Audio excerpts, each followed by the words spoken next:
Let's create a number guessing game. So this is a great exercise in being able to apply logic as well as generating random values and creating a simple game with some game flow, all using JavaScript. So starting out with some basic HTML, we also have applied some styling in order to make it look more presentable. Come into the game, it provides you a message and a start game button. So you click the start game, it tells you to make a guess between 1 and 31. When you make the guess of the number, it's going to tell you that you're too low or you're too high. It adjusts the range. So we know the new range now is between 5 and 31. Let's guess 20. So 20 was too high. So the new range is between 5 and 20. Once we do guess correctly, then it will end the game. So just going through making the guesses as it narrows down the range.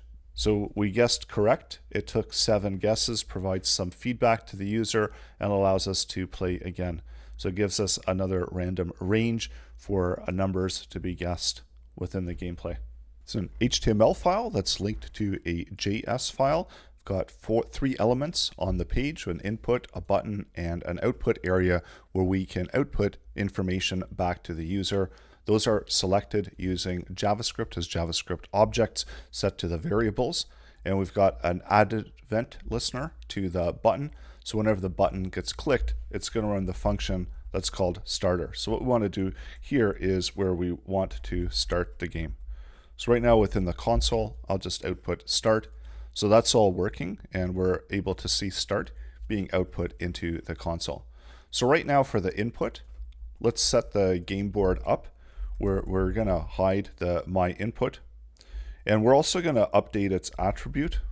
So we want to set attribute first, and we're setting the type. So right now by default we've set it to text.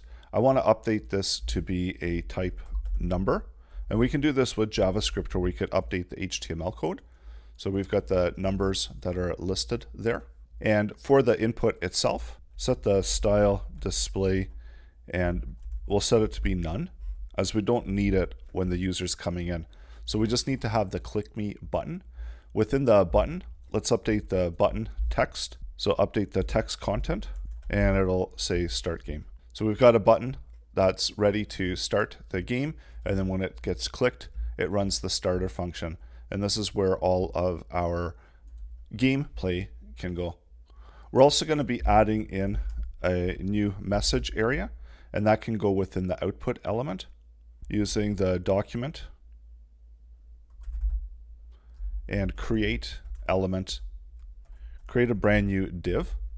So this is a div that we can use that we can communicate to the user, and within the output, let's append the message area or message element into the output. And now when we update the message text, and I'm going to create a function for that, as we're going to be using this quite a bit, and I'll just call it message out, and it'll take in the one argument, which is going to be the message that we're going to be outputting. And within the message element, we'll update the inner HTML. So this gives us an opportunity to send HTML through to the message area, and it'll just output with whatever the argument is. So this way we can call to the function, and it's going to be a little bit easier to read that if we want to add in some message content to the user. And for now, we're just going to have the message, the start game to begin. So we're providing instructions to the user on how to play the game. Click the start game to begin, they click start game, and then this is where we're gonna do the game setup. I'm also gonna create a game object, and within the game object, we can hold variables like the score. So by default, we're going to start it out at 0, the random number. So we'll generate a random number, and let's set up a function to generate a random number. So we want to generate the random number between a particular range of values. So we're going to create a function that can handle, and I'm going to call it number maker. It's going to require the 2 parameters, so minimum and maximum. And then we'll generate those random values for minimum and maximum that we can then set to have the number range for the user. so that we can have different ranges for the user. So using the math floor and then math random to get a random number, we need to multiply it by the max minus the minimum, and in order to include the maximum, add 1 to that. And then to set the minimum, we just add the minimum to it. So what this will do is this will create a random value for the number that's going to be within this set range for the minimum and the maximum. So let's select that and return back a random number there for the user. And what we need to do, just need to return that. So we'll refresh, and we don't have a value yet for minimum and maximum. So we can just set 0, and we can also set these values or vals. So our minimum by default will be 0, and our maximum by default will be 10. And that way we can use the vals minimum and the vals maximum in order to set those values. So this is going to give us a range that the user is going to have to guess through. And when we open up the game object, we see that we've got the random number, and this is a number between 0 and 10. So once we start the game, we're going to actually want to generate a new random number, and with new minimums and maximums. So let's set that where we're going to generate a new minimum and a new maximum number. So we've got vals minimum, and we can use the number maker, and our minimum for the random minimum number is going to be 0, and the maximum will be 1. So we're going to generate a random number between those two values. Let's get one for the maximum, and this is going to be a value between 10, and actually let's just make it more dynamic. So we'll do it for the minimum plus 10, so that's going to be the minimum value, and then the maximum value is going to be the minimum plus, so that will generate a random minimum maximum, and then go into the game object, set a new random number, and we'll use the minimum and maximums for those. So when we start the game, we're generating a new random number. We also want to hide the start button game, so we don't want the button to be showing, and we want to display the input. So let's update the input to display block, so the input is visible, and we're going to be hiding the button, so the button style will be display none. And we could add another page element. So instead of having the start button, so initially maybe we want to use this button as the main button for the gameplay, so we'll do a display block to it, and then do a display none to the button, the main button, and we'll create a new button to start the game because that's the only function that we're going to be using for the button. And we'll add that within the message area or within the output area. So let's go ahead and we're going to create another button, and this is just going to be strictly used for the start button. So using the document create elements, and the element that we're creating is going to be a button. Using the output append, and append the start button to the output area, and the button start, set the text content, and we can set that up as start game. And depending on what order you want to place it, I'm actually going to place the start button after the message. So that creates a new start game button. And the text content for the button will now just be guess. So that's going to be the button that's going to make the guess. And it's going to be the start button where we're adding the event listener to start the game. So what we want to do is we want to hide the start game button. So we're going to go ahead and we're going to select that button and apply a style of display none to that. So that will hide the start button. So we start the game, and we can also update the message as well. So the message should be enter a number from the minimum to the maximum value, and we can provide that within the message. And I'm going to use a template literal. So guess a number between minimum and then vals maximum. So guess a number between 0 to 46. I'm going to also move the results area just above the text. So it looks a little bit cleaner. So I guess a number between 0 to 84. We can also do that with JavaScript, of course, as well. So let's actually, we're going to move it with JavaScript. And of course, you can do it with HTML, but because we do want to focus on JavaScript, and we've already selected the page element, so we want to add it to the document body prepend, and we're going to prepend the output area above it. So what that did is, if you look within the HTML, that allowed us to take the results element and move it above. When you use prepend, then that's going to prepend it to the other existing content. So essentially that did the same thing where we had the movement of the element where we're selecting the page element. And because the page element can only exist as an object within one spot within the page, so when you prepend it, or if we were to append it, that just moves around on the page. Next, we add an event listener to the button. So the button that we have for the guesses, and this is going to be running the guess sequence or the guess function. And the same where we're adding it as an event listener, and the event is that we're listening for a click, and I'm going to run a function called guesser. So now that we've got the game started, we're ready to have the guesses.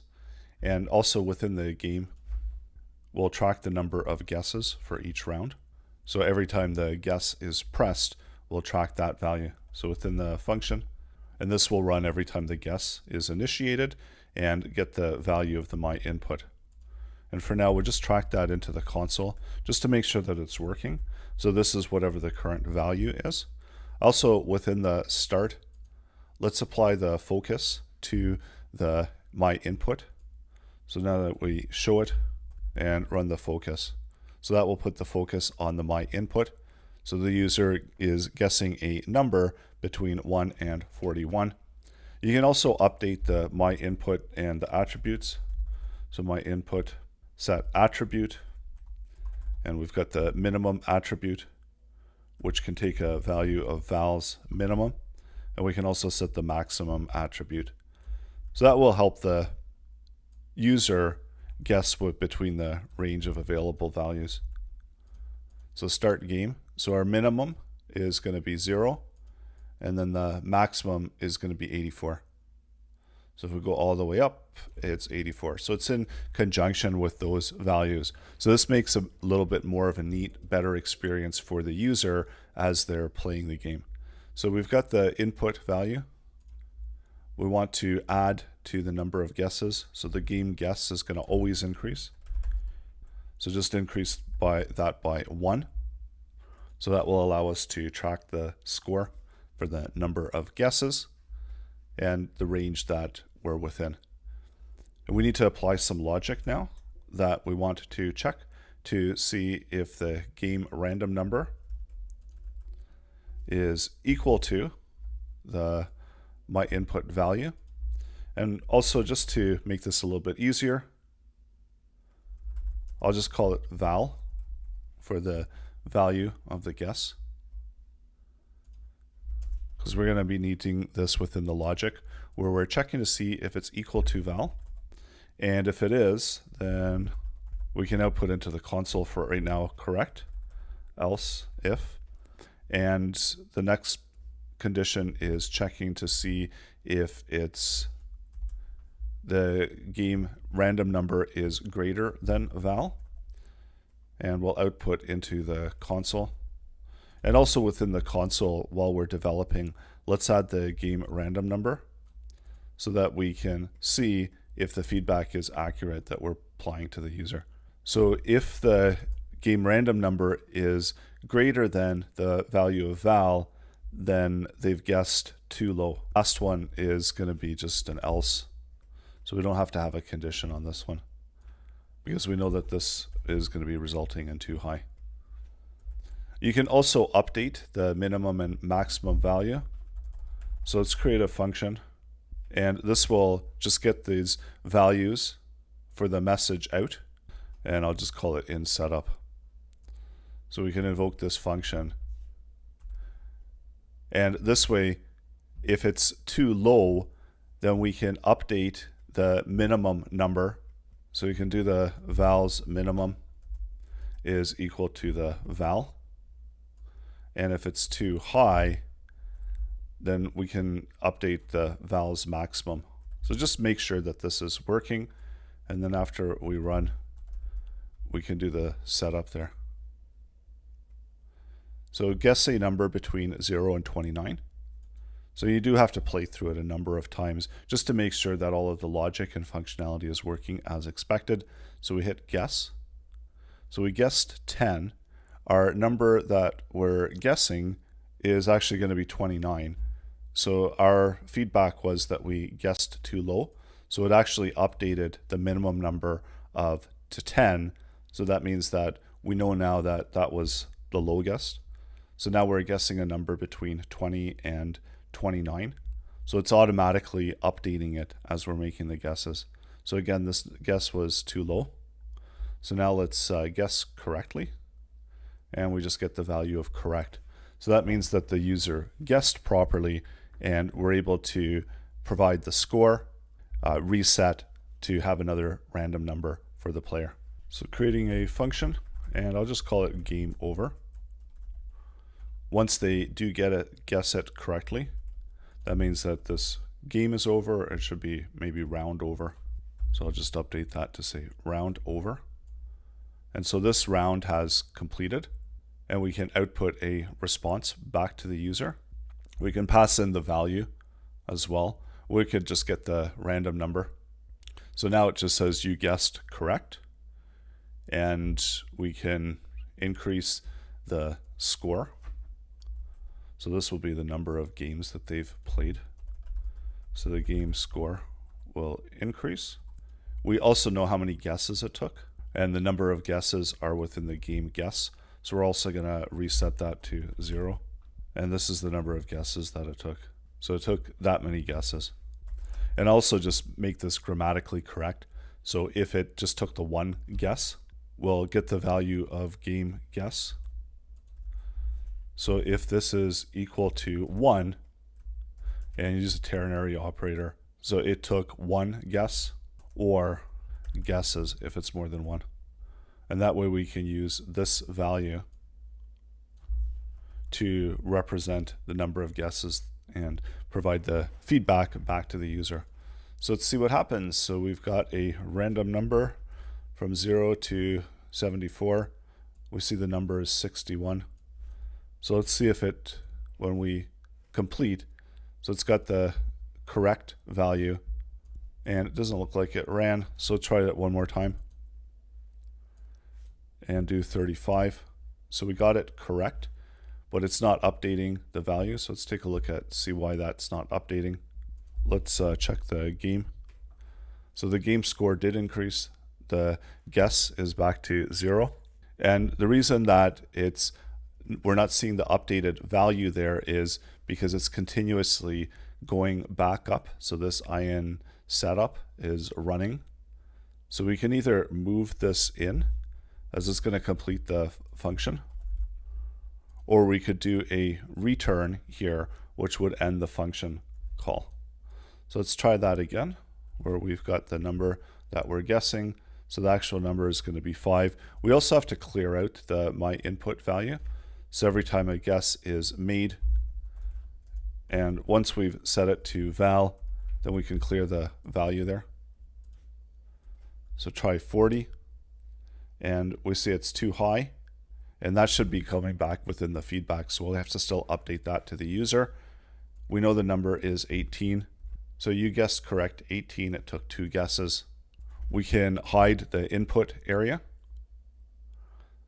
So take the my input and set the style to display and equal that to none.